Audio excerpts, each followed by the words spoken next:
Sir the number of rational numbers, sorry rational terms लिखना चाहिए था उसको, the number of rational terms, है ना, the number of rational terms in the expansion of this. Directly जो होता है ना नोट्स वाला सवाल, और जेई मेंस में ये सवाल रिपीट हो रहे हैं, मतलब नंबर ऑफ रैशनल टर्म वाले सवाल रिपीट हो रहे हैं जी।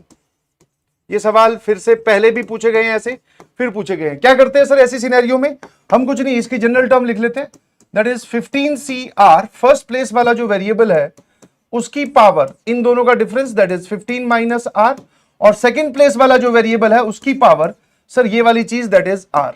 अब हम ये देखते हैं कि 15CR, यहां पर जरा देखना नेट पावर क्या हो जाएगी इन दोनों का multiplication, 15 minus R divided by 5, तो यहां से आपको पता चलेगा sir this is 3 minus R upon 5, तो 2 की पावर 3 और 2 की पावर माइनस आर अपॉन 5, आप इसको ऐसा लिख सकते हो। और यहां पे आ जाओ सर, ये लिखा हुआ है 5 की पावर आर अपॉन 3, ठीक है ना। अब अगर आपको रैशनल बनाना है तो ये वाली क्वांटिटी रैशनल होनी चाहिए, मतलब आर का जो है, आर जो है वो 5 का मल्टीपल होना चाहिए। फिर सर मतलब पावर जो है वो 5 की मल्टीपल होनी चाहिए, पावर जब 2 की इंटीग्रल होगी तभी तो वो रैशनल बनेगा। क्या मैं सही बोल रहा हूं, एसएमजे लिखकर भेजना।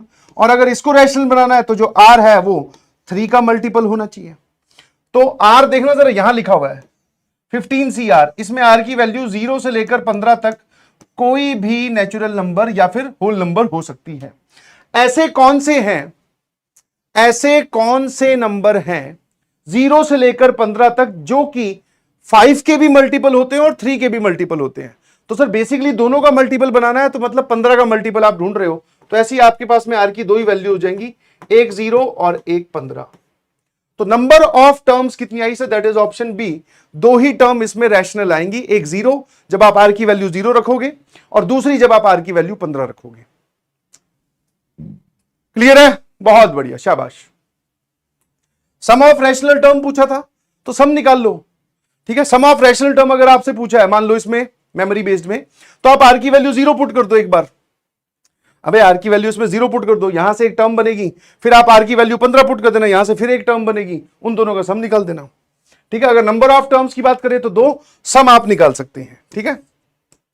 आ जाइए जी, डोमेन का, अच्छा ये सवाल कैसा था, ये वाला इजी, अगेन बोला था ना पेपर अगर लेंथी भी आए तो